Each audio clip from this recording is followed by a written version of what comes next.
அம்மா கேட்டியா?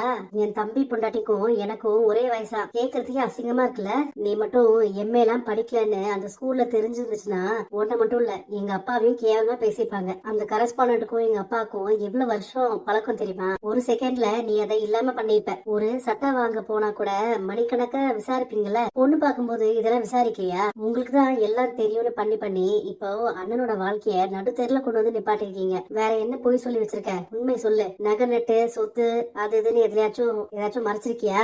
என்ன பழனி, கடையில கூட்டம் அல்லது எப்பவும் இப்படிதான் இருக்குமா? இன்னைக்கு பாண்டியன் ஸ்டோர்ஸ் திறக்கலையா மாமா? அதனாலதான் நம்ம கடையில இவ்வளவு கூட்டம். கடைக்கு ஒரு நாள் கூட லீவ் விட மாட்டானே, என்னாச்சு? அதான் எனக்கும் புரியல.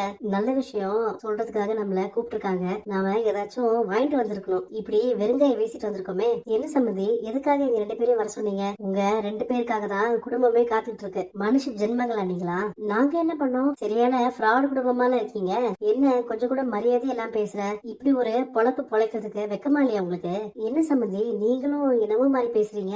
கண்ணியமா வாழ்ற நம்மள பார்த்து ஃப்ராட் எல்லாம் சொல்றாங்க. என்னாச்சு மயிலு? அம்மா, எல்லாம் உங்களுக்கு தெரிஞ்சிருச்சு. நாங்க என்ன ஏமாத்தணும்? இவ என்ன படிச்சிருக்கா சொல்லுங்க? மயில் தானே? மயில் காலேஜ் வரைக்கும் படிச்சிருக்காளே. எம்ஏ லிட்டரேச்சர், அதுவும் யூனிவர்சிட்டி ஃபர்ஸ்ட் கோல்டு மெடலிஸ்ட். டேய் சரவணா, கீழே போடு. இவ நிஜமாவே எம்ஏ தான் படிச்சிருக்கா. ஆனா சர்டிபிகேட் பஸ்ல தொலைஞ்சிருச்சு. ஒரே பொய்ய குடும்பமே மாத்தி மாத்தி பேசுறாங்க பாருங்க.